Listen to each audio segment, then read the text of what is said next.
राजा भैरव सिंह एक प्रतापी राजा थे। उनके न्याय और सत्यता की चर्चा पूरे ब्रह्मांड में होती थी। उनके राज्य में झूठ बोलने की सजा सिर्फ मौत थी। एक दिन महाराज शाही बगीचे में टहल रहे थे कि अचानक खड़खड़ाने की आवाज सुनाई देती है। अरे, ये बेचारी बत्तख घायल कैसे हो गई? जिसने किया है उसे जरूर सजा मिलेगी। सैनिकों, इस बत्तख को वैद्य के पास ले जाओ। जिसने इसे घायल किया है वो कल दरबार में हाजिर हो।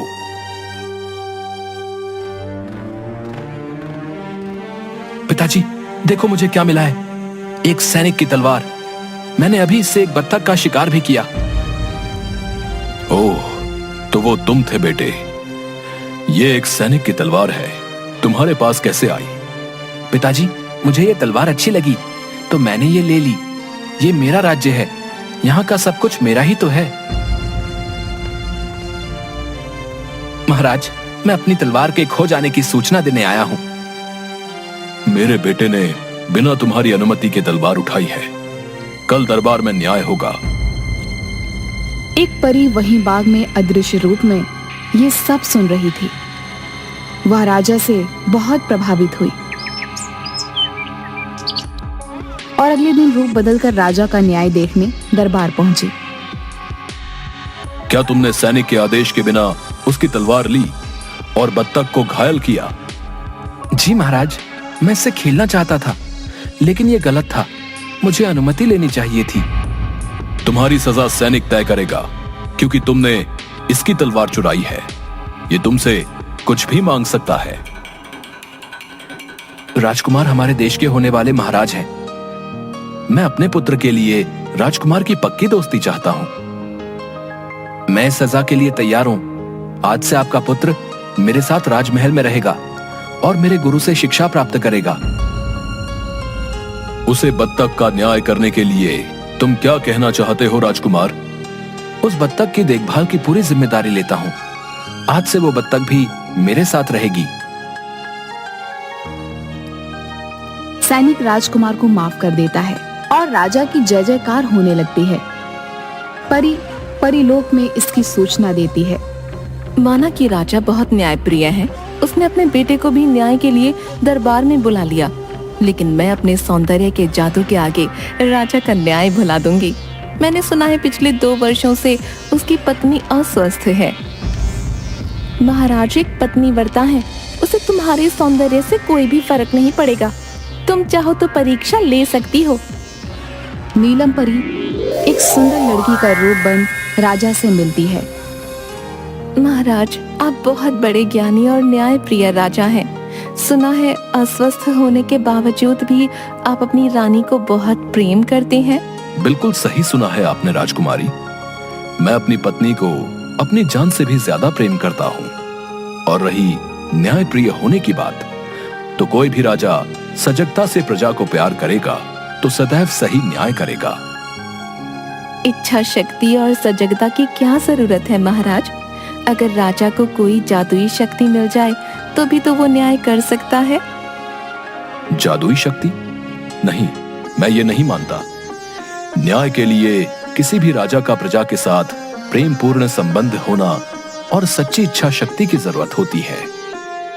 सचमुच महाराज, आप अपनी बातों पर दृढ़ रहने वाले हैं और किसी भी बात को बिना जाने नहीं मानते। मैं आपसे बहुत प्रभावित हूँ और मैं आपसे विवाह करना चाहती हूँ। तुम असीम सुंदरी हो, लेकिन मैं पहले से ही विवाहित हूँ और अपनी पत्नी को बहुत प्रेम करता हूँ। अपनी पत्नी को मृत्यु दंड दे दें। आपकी महारानी पिछले कई सालों से अस्वस्थ चल रही हैं। आपको ऐसी महिला की क्या जरूरत? मेरे जैसी अपूर्व सुंदरी आपसे विवाह करना चाहती है। तुम्हारी जुबान कैंची की तरह चलती है, इसे संभालो, वरना तुम्हें अपनी जुबान से हाथ धोना पड़ेगा। तुम्हारी इतनी हिम्मत, तुम मुझसे मेरी प्रिय पत्नी की हत्या करने को कहो। सैनिकों, पकड़ लो इसे और कैद कर दो। राजा की बात सुनते ही परी गायब हो जाती है। राजन, तुम मेरे रूप से तो नहीं हारे, पर हाँ, तुमने मेरी जुबान को कैंची कहा है ना?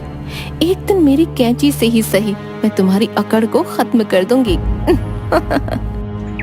कुछ दिन बाद राजा प्रजा का हाल जानने एक गांव से गुजर रहा था कि एक किसान की झोपड़ी में जोर जोर से रोने की आवाज आ रही थी। उसने झोपड़ी का दरवाजा खटखटाया। अरे भाई, जरा बाहर आओ। तुम्हारे घर से रोने चिल्लाने की आवाज क्यों आ रही है? क्या कष्ट है? मैं तुम्हारे देश का राजा हूं। ये क्या, तुम्हारे कपड़े जगह जगह से कटे हुए हैं? महाराज, मैं कल फसल पकने के बाद फसल काटने के लिए खेत में पहुंचा। मैंने सोचा कि काश मुझे कोई ऐसी जादुई चीज मिल जाए जो मेरी फसल को तुरंत काट दे। अचानक ही मेरे हाथों में सुनहरे रंग की कैंची आ गई और कुछ ही मिनटों में फसल कट के खत्म हो गई। तभी वहां पर एक परी आई। ये जादुई कैंची है, ये सभी का न्याय करती है और असत्य बोलने वालों के कपड़े काट देती है और कपड़ों को काटकर उन्हें नग्न कर देती है। ये मेरी तरफ से राजा को उपहार है।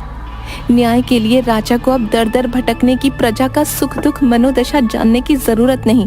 कैंची की सहायता से वो न्याय कर सकता है।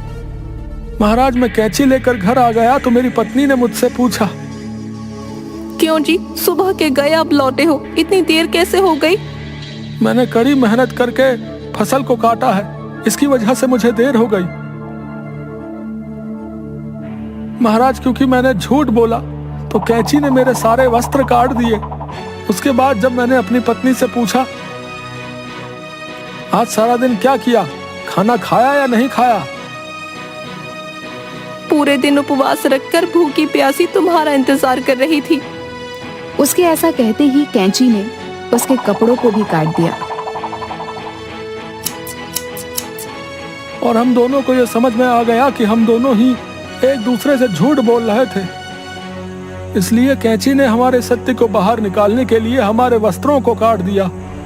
हम चाहते हैं कि आप इस कैंची को स्वीकार करें, ये न्याय करने में आपकी मदद करेगी। किसान की बात सुनकर राजा ने किसान से वह जादुई कैंची ले ली और राजमहल की तरफ चल पड़ा।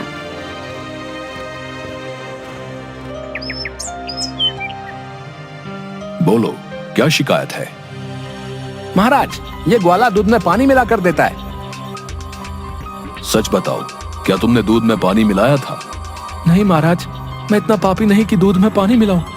ये व्यक्ति पूरी तरह से झूठ बोल रहा है।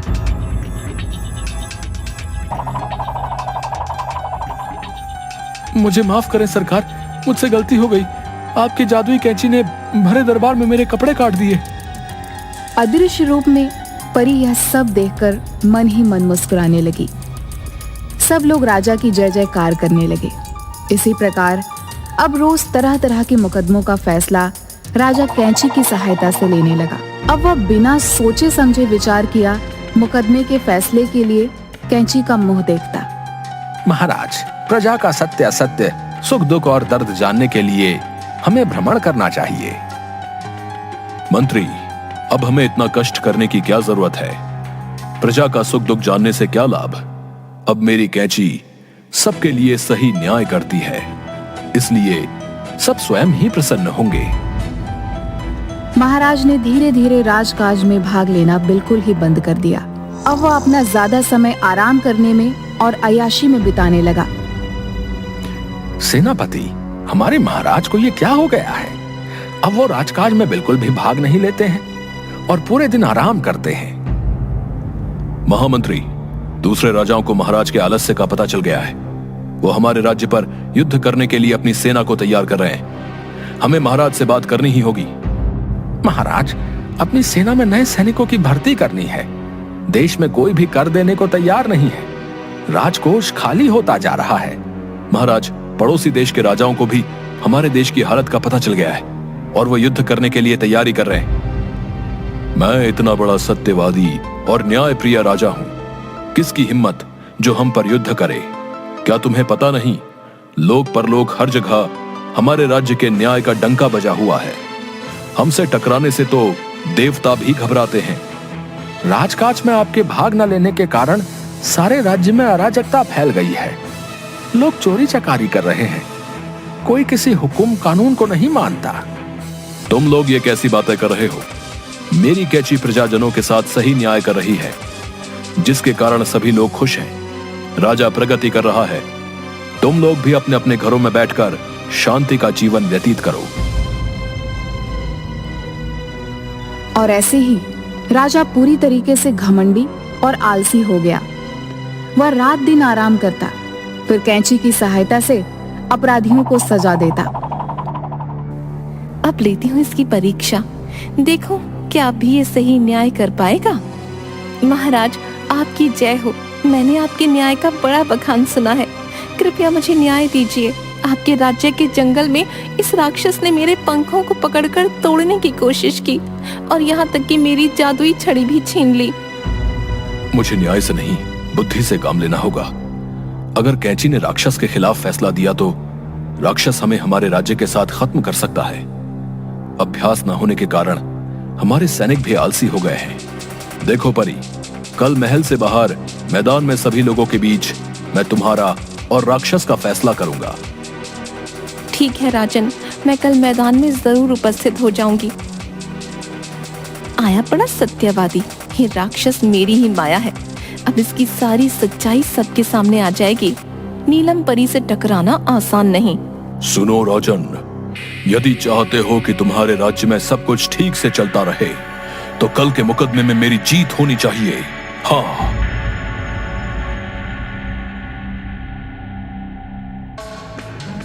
परी, राक्षस एक बड़ा ही बलवान और शक्तिशाली आदमी है। उसे भला तुम्हारे पंखों से क्या काम, और वो तो हर काम अपनी शक्ति से खुद ही कर सकता है। तो भला वो तुम्हारी जादुई छड़ी लेकर क्या करेगा? बिल्कुल सही और उचित राजन। मेरा फैसला यह है कि राक्षस एक सच्चा व्यक्ति है और उसने किसी प्रकार का कोई अपराध नहीं किया है। ये अन्याय है, तुम्हें इसका दंड जरूर मिलेगा।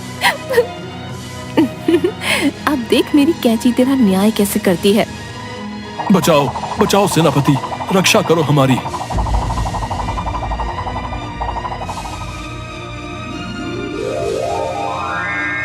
राजन, ये कैंची अब कभी नहीं रुकेगी।